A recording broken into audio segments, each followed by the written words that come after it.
Buenas, bienvenidas a la azotea algabeña. Hoy además estamos en una azotea, bueno, estamos en la terraza del bar de Lío, que María José Tirado, su regente, nos ha permitido el hacer la entrevista aquí, porque qué menos que hacer una entrevista a un rockero que en un bar, porque no hay otro sitio mejor que un bar para escuchar rock and roll y no hay un mejor sitio que un bar para poder conversar, ¿no?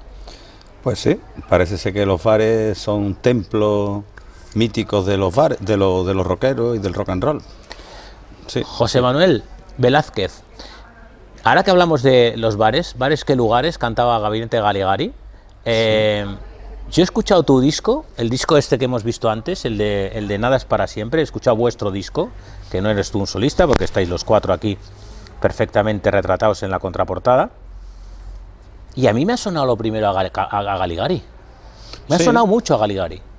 Bueno, entre otras influencias, así es, tiene su toque también, está impregnado de un poco del espíritu hay varias tendencias, ¿no? Y una de ellas es 80, una tendencia 80, y entre ellos un toque también, bueno, folclórico, digámoslo así, y castizo, que viene también un poco con el toque que tenía Gabinete, ¿no? Un grupo que también nos gusta. Sí, tenéis una canción que puede ser el Boogie de la Piquer, la bien pagada, ¿no puede ser? La Bien Pagada Es de otro disco, ¿no? estaba incluida en el primer disco de Analógico, que era Salve Mockers, de hace un par de años, y quisimos y queremos tener esa otra tendencia dentro del rock and roll que nosotros hacemos, e incluimos influencias de copla y la mezclamos con rock and roll. Entonces, Es ese una es el Boogie especie de de la Piquer. fusión copla rock and roll. Así es.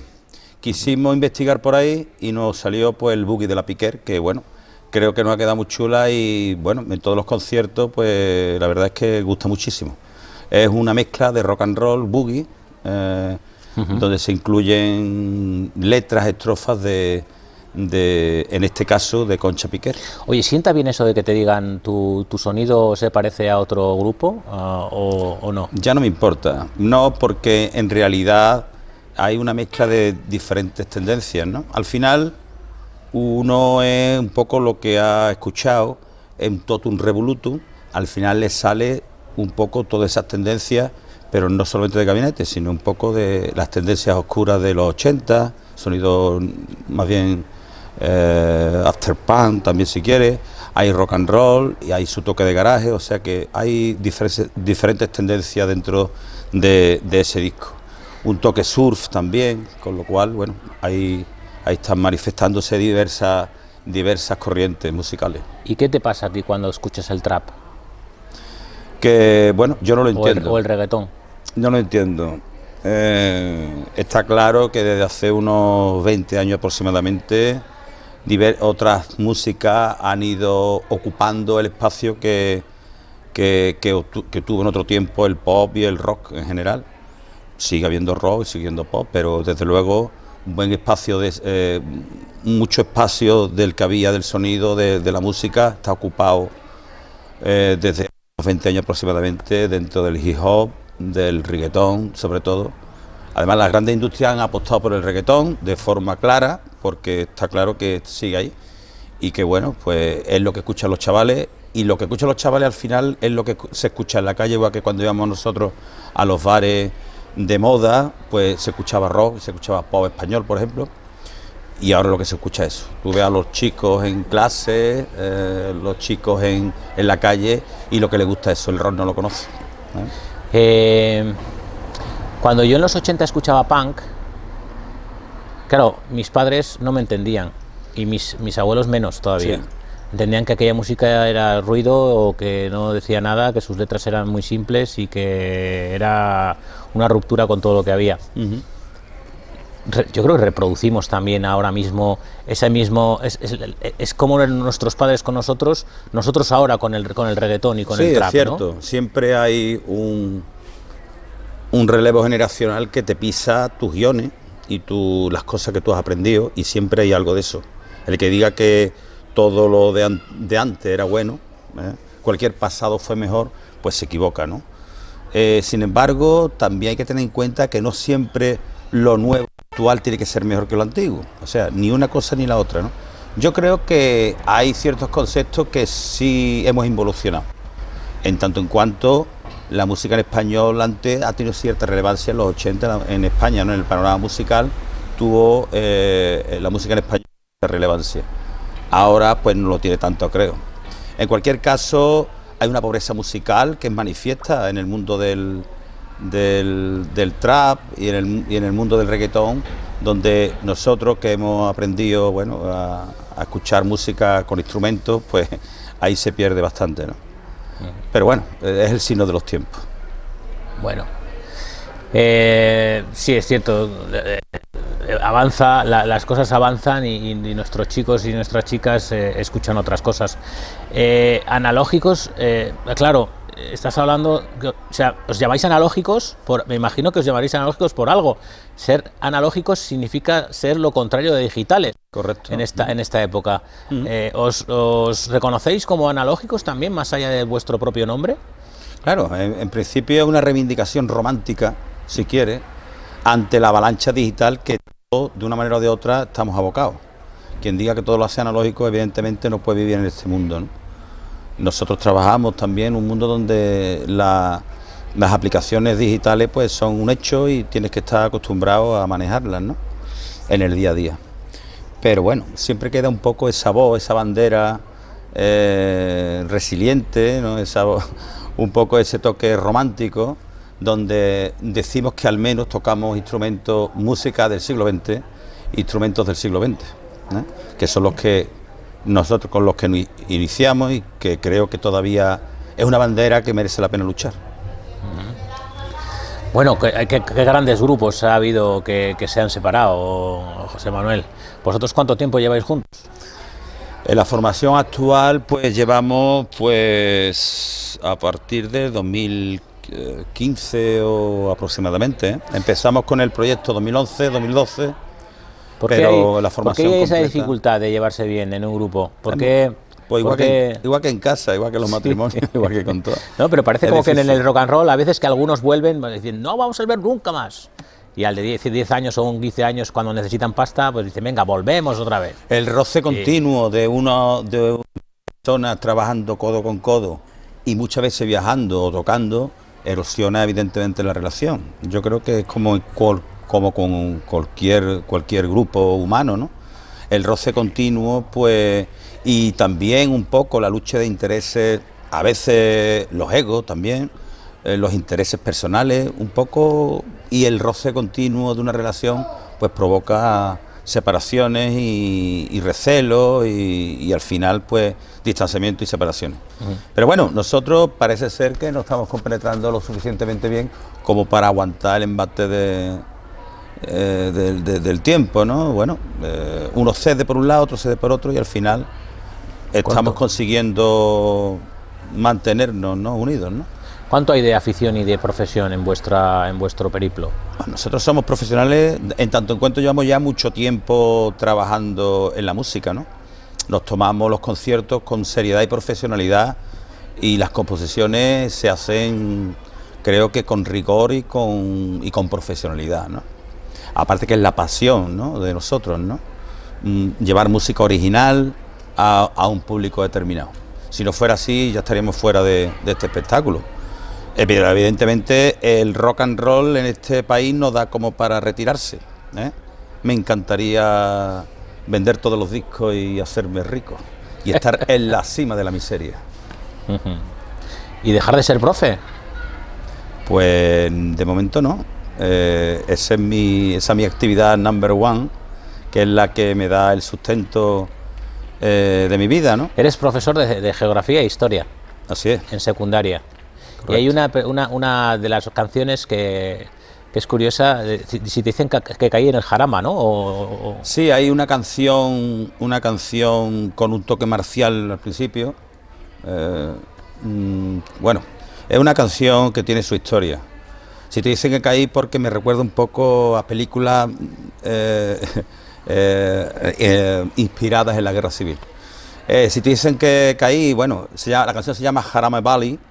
Y Jarama Valley era una canción que silbaban, que cantaban los soldados voluntarios de las brigadas internacionales, más concretamente la brigada Lincoln, la brigada 15, la brigada Lincoln, que como te digo estaba compuesta por los voluntarios románticos que quisieron luchar junto a la República contra el fascismo. Y bueno, ellos traen una canción irlandesa, Red Valley, que adaptaron al entorno que le estaba tocando vivir en ese momento, que era el Jarama, el Valley. Y ellos, bueno, nosotros hicimos una adaptación en castellano, con algunos arreglos propios, y la cantamos en castellano, adaptada, y ahí está. Jarama Valley. No deja de ser, no deja de ser un hecho histórico, que cogéis en una de vuestras canciones. Por eso que también me imagino que tu profesión como historiador o que eres también se impregna de las películas, o sea que se permea, ¿no? O sea que quiere decir que llega tu afición a las letras. ¿Las haces tú las letras? ¿Las hacéis entre los cuatro? Normalmente yo aporto las letras, aunque también Joaquín Pérez, el batería de Era Lógico, también tiene canciones y también compone. En este disco la mayor parte son mías, menos la adaptación de Jarama Valley, como te digo, aunque hay algunas frases que sí he puesto porque faltaban y bueno, le he querido dar un poco un toque. Y bueno, y el Buque de la Piquer, que como te he dicho antes, pues está compuesta de estrofas de una copla de Ojos Verdes, por ejemplo, y Sin embargo te quiero, que son coplas, y esos fragmentos están incrustados en ese boogie. ¿Y por qué ese título de la canción 7, Nada es para siempre, que da título al álbum, ese título tan nihilista, por así decir, ¿no? Nada es para siempre, bueno, tú sabes, a menudo nos planteamos, reflexionamos sobre la fugacidad de la vida, y desde siempre, los clásicos siempre, y volvemos a la historia, los clásicos siempre se plantearon también este tema. Y bueno, yo simplemente he planteado algo que todos tenemos en la cabeza y que de vez en cuando lo hablamos también en los bares, que esta vida son 3 días y ya ha pasado algunos de esos días. Y bueno, y de alguna manera pues un grito de existencialismo, donde decimos que bueno, nada es para siempre y no lo piensen más, porque todo es presente, así que nada es para siempre. ¿Cuánto nos cuesta a veces centrarnos en el presente, José Manuel? En esta época en la que hay que planificarlo todo, hay que diseñarlo todo, ¿no? Vosotros, por ejemplo, vais a vivir el sábado un concierto, tenéis un concierto, y ¿vives el presente? O, es decir, ¿estás en el momento ahí cuando estás actuando? O... Cuando uno actúa, el espacio y el tiempo dejan de tener la forma que nosotros vemos. Cuando uno actúa y sube a un escenario, el mundo deja de girar tal como lo conocemos, y ahí no hay espacio ni tiempo, y tú vives absolutamente ese presente y lo vives con pasión. Pero el presente, una experiencia, por así decir, ¿no? En la que... Sí, totalmente, una experiencia, yo diría que una experiencia orgásmica, ¿eh? Bueno, así es. Está muy bien. Y además, está muy bien. Yo incluso hasta mística, cuando tú subes a ese podium, que a fin de cuentas es un podium, uno lo vive de otra manera, ¿eh? Y por supuesto vives el presente. El presente hay que vivirlo siempre, pero el presentismo tampoco es demasiado bueno. Pero hay cierto endiosamiento, es decir, tú subes allí, eres como el Dios, eres el que sobre el que recaen todas las miradas, todo el mundo está pendiente de ti, es como una especie de superpoder el que tienes cuando estás en... Bueno, en cierta manera sí es. Tú tienes que decir, tú tienes que tener algo que decir, y por supuesto tienes que estar seguro de lo que tienes que decir, y por supuesto contento y apasionado de lo que tienes que decir, eso sin duda. Sí, pero si lo haces 4 veces al mes porque hacéis 4 bolos cada uno de los fines de semana, tiene que ser muy repetitivo cantar siempre lo mismo. Pero nunca suena igual. Había una de las letras, de los versos de una canción de Miguel Río que decía que siento que el equipo aquel nunca suena igual. Y es cierto, y aunque sea la misma canción nunca suena igual, ni la sientes igual, porque todo cambia. El El contexto, las personas, nuestros oídos, el aire, el espacio, todo es místico. Y en realidad es otra cosa, no te creas. Cambia un poco las circunstancias. Estamos hablando de conciertos que das por ahí. ¿Has tocado en la Algaba? Sí, la Algaba hemos tocado muchas veces. Sí. Además, sobre todo se ha tocado, bueno, el grupo ha tocado, sea algunas veces hemos accedido a hacer algunas versiones, o bastantes versiones, sobre todo en sitios donde tiene una cierta peculiaridad, como son las ferias.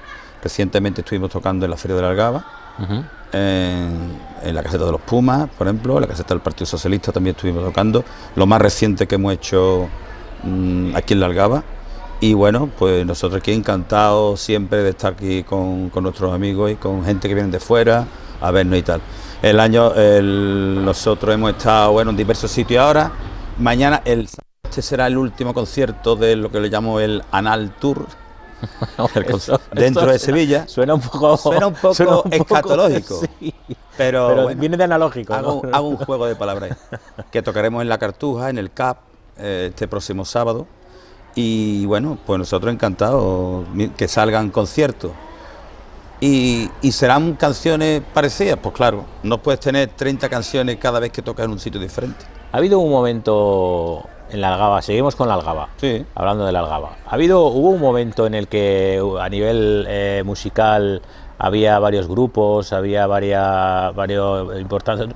Creo recordar que Bernal me dijo un día que a la Algaba se la consideraba la pequeña Bristol, ¿no?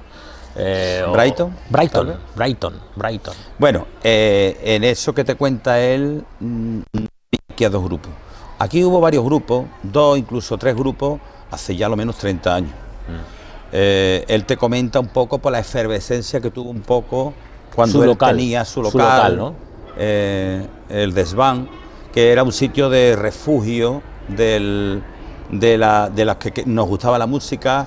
Y ahí se concentraba, bueno, por todo el que le gustaba el rock, el pop de este pueblo y de ciudad, que venía mucho aquí, un poco atraídos por ese halo Pero no tenía por qué ser estilo mod, ¿no? No tendrían que ser en absoluto. música mod. En ese momento sentido. No había dos grupos. Incluso yo no había resucitado otra vez el grupo, porque el grupo hasta 2011-2012, como te digo, no empezó a tomar... Yo había abandonado la música de autor años atrás y la había retomado en 2011 otra vez. ¿Dónde tocan los chicos que ahora quieren hacer sus grupos aquí en la Algaba? ¿Cómo, perdón? ¿Dónde tocan? ¿Dónde ensayan? ¿Dónde nosotros, los chavales que puedan sacar ahora, que quieran sacar su grupo? Aquí, que yo sepa, no hay ningún grupo de rock ya, ¿eh? Hay algunas personas que viven, que tocan con algunos grupos de Sevilla pero son personas que viven aquí, que ni siquiera son de aquí, pero que tocan con otros grupos de otros sitios. En cualquier caso, esto de los locales que uno hacía, todo muy artesanal, de poner cartones de huevo, ¿no? Y de alquilar un local, eso ya no se hace porque presenta muchos problemas de ruido. Lo que la gente hace es alquilar locales. ¿Vosotros, por ejemplo, dónde ensayáis? Nosotros ensayamos en un local en la carretera de Brenes, de Valdezorra. Se puede hacer publicidad, porque sí, claro. Bueno, Factory Rock, así se llama. Y nosotros, pues, con muchos otros grupos también de la ciudad, pues allí tenemos nuestros locales. Son locales que se alquilan, donde viene todo preparado, sus amplificadores, todo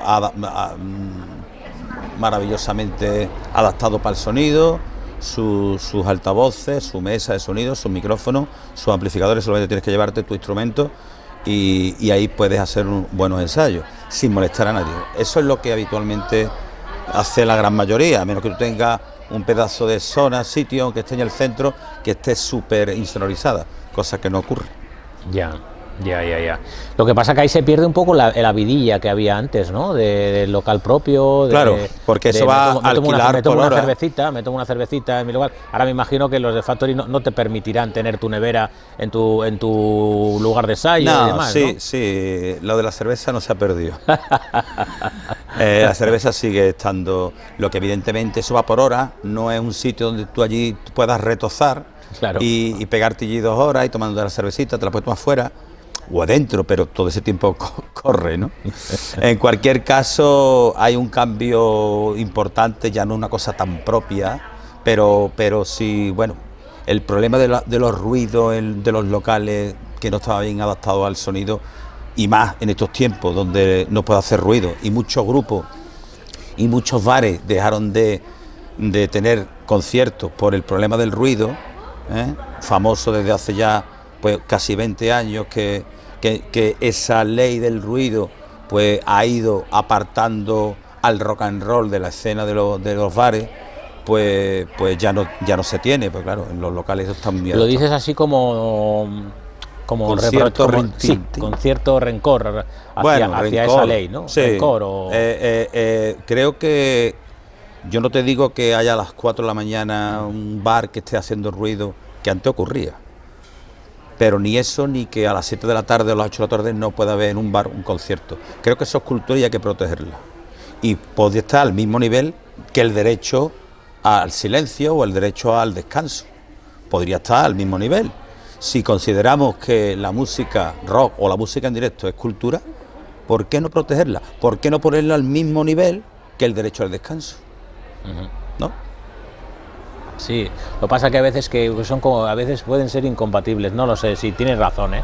Quizás me estoy haciendo viejo y tengo cada vez menos ganas de ir a conciertos y de vivir esas sensaciones que vivía antes, no lo sé, será eso. ¿Tú crees que la edad influye? Bueno, tú eres un tío que estás a una edad encima de los escenarios y dándolo todo, o sea que no, a priori no... En mi caso, yo eso lo he sufrido. El que muchos bares dejen de dar conciertos por el sonido, por el ruido que previsiblemente pues hay, ¿no? Y que molesta a vecinos, pues eso lo he sufrido yo, porque muchos sitios donde yo he tocado pues han dejado de hacer conciertos por eso, ¿no? Pero yo te digo, si tú consideras que la música en directo es cultura, algo que hay que proteger, bueno, pues hay que darle algún tipo de cobertura legal y un cobijo legislativo que ahora no tiene, y que creo que sería necesario para conservar, entre otras cosas, el rock. Se me ocurren ahora, por ejemplo, esos pabellones industriales en zonas apartadas en las que hay raves, ¿puede ser? O, vamos, fiestas de techno sí, y raves. Claro, los conciertos, de hecho, hay polígonos donde hay naves y donde hay... Aquí siempre se ha considerado pues que a esos sitios no se va, ¿eh? Se intentó hacer un botellódromo, creo recordar, hace unos años allí en la Viña, y bueno, pues al final empezó a ir gente, pero al final, bueno, pues eso fue a pique, ¿no? Porque es periférico, ¿no? Es muy periférico. La gente, al Algaba al menos, le gusta los bares del centro. Está en el centro o por esta zona, ¿no? Que es donde más ha aumentado un poco el ocio y el consumo, que es esta zona de la avenida 1 de Mayo y tal. Oye, háblame de Silvio. Yo he llegado aquí, yo no he investigado mucho en quién fue Silvio, no he leído y he escuchado poco, yo creo, pero en muchos sitios lo he visto como una figura fundamental en el rock and roll andaluz y sobre todo sevillano, y lo veo con una cierta idealización, lo veo como muy idealizado y no acabo de entender la figura. Si te lo pregunto es para que bueno, pues para salir de dudas. Yo no fui nunca un gran fan de Silvio. Reconozco su trayectoria, pero te mentiría si te dijese que yo he seguido todos los pasos de Silvio. Conozco su figura, conozco su música, ahora la aprecio más que antes porque he escuchado más, pero efectivamente se ha idealizado su figura, porque cuando se muere una persona es cuando te dan la medalla, ¿eh? Yo recuerdo que años previos a Silvio pues tenía sus fieles, pero no había apenas literatura sobre él, no había tanta. Silvio es un superviviente de una música en la historia de Sevilla, que además combina ciertos rasgos de swing y de rock and roll con elementos dispares como con sus pinceladas en italiano. También mete el asunto de la singularidad sevillana con el costumbrismo y las fiestas de la Semana Santa. Así hay una mezcolanza, por eso es un poco padre del rock sevillano. Además, también ese gusto por el equipo de fútbol de la ciudad, por los equipos de fútbol de la ciudad, en este caso el Sevilla, que además con ese carácter dual, siendo sevillista, hace una canción que es Betis, con lo cual es muy sevillano, ¿eh? Así que un poco es bueno, eso, ¿no? Sería una concordia necesaria en estos tiempos. Sí, la verdad es que siempre ha caído. Oye, hablando de fútbol, ¿sabes que se está celebrando, que España está jugando un partido ahora mismo? Pues sí, pero nuestra cita era mucho más importante que ¿Cómo va el partido. tema del fútbol? ¿Cómo lo llevas? O sea, ¿qué decir? ¿Eres aficionado? Yo siempre jugué al fútbol. Mucha gente reniegaría de la... Me llamaría y me dice, Gorka, mira, perdona, que es que tengo otra cosa que hacer, o me diría directamente, Gorka, mira, es que juega la selección y vamos a dejarlo para otro día. Pero nuestro acuerdo va mucho más allá. Eso es un valor muy importante, la palabra es un valor muy importante. Va mucho más allá que un partido de fútbol, ¿no? Así que España ganará, parece ser. Sí, bueno. Pero nosotros no podríamos habernos visto como nos estamos viendo en esta tarde. Después, a pesar de toda la movida que está habiendo en torno a este mundial, ¿eh? Sí, la verdad es que bueno. Está claro, el hombre o el ser humano es un ser incongruente, incoherente, lleno de fracasos, de luces y de sombras, y aquí están plasmadas, ¿no? Como en un país que se permite violar los derechos de las mujeres y de otros muchos derechos, bueno, pues se le da para que se haga un mundial. Y de haber muerto 6.500 trabajadores. Efectivamente. Construyendo esos 8 Tal estadios. vez, a lo mejor, si no fuera por esto, y esa es la dualidad de las cosas, a lo mejor no se hubiera hablado de esto, ni de la prohibición de los gays allí, de la libertad, de la falta de derechos. O sea que no hay mal que por bien no venga. ¿Qué es mejor? ¿Que no se hubiera hecho o que se haga y se cuente en todos los rincones del mundo? Pues no lo sé. ¿Cómo te inspiras, José Manuel, para crear letras? Puede ser una inspiración la situación del mundial, puede ser una inspiración el fútbol, puede ser una inspiración. ¿Cómo te viene la inspiración? ¿Cantas en la ducha? Pues me viene como decía Picasso, ¿no? Después de 8 horas de trabajo. Sí, ahí siempre hay un toque, un rayo que cuando pasas a lo mejor por una situación emocional fuerte o no tan fuerte, sino algo que te produce un pequeño terremoto emocional, pero a partir de ahí pillas algo, un trozo de letra o un trozo de música, y a partir de ahí construyes, ¿no? Como un Lego, ¿no? Empiezas a construir, pero en base a una idea. En base a una idea vas construyendo. Después está el oficio, ¿eh? Por eso te digo que tras 8 horas de estudio, pues empiezas a construir algo en torno a eso, sí, una idea. La idea es lo que realmente importa. Sea de letra o sea de música, importa la idea, la chispa, el espíritu. Picasso también decía que le había costado 4 años pintar como Miguel Ángel o como Rafael y toda una vida pintar como un niño. Sí, respecto al tema de la creatividad, ¿no? Claro, sí, sí. Bueno, pues es que al final tienes que volver a deconstruir muchas cosas. Y es bueno autorreflexionar sobre muchas cosas y desaprender muchos caminos para llegar a una verdad, aunque si la verdad no existe como tal, pero desaprender, analizarte, analizar las circunstancias y desandar muchos caminos, creo que llega a un punto muy interesante. Interesante, interesante reflexión. Nada es para siempre. Esperemos que esta conversación se siga repitiendo y repitiendo en Surande y sea más o menos atemporal y demás, aunque quizás en algún día seguramente que deje de emitirse. Bueno. Nada es para siempre, este disco de Analógicos, yo lo he escuchado en Spotify, a mí me ha gustado, me lo he puesto 2 o 3 veces. Lo recomiendo. ¿Dónde podemos encontrar el disco para comprarlo? Bueno, este formato a veces, cada vez ya va a menos, con el Spotify y demás. Sí, pero bueno, siempre nosotros tenemos, los de cierta edad tenemos una pasión por el objeto, sí, y no por la música que está diluida en el espacio, sí, donde nadie sabe quién escribe las cosas, ni dónde se graban, ni cómo se llaman las canciones. Díselo a mi mujer con los libros míos que compro. Claro.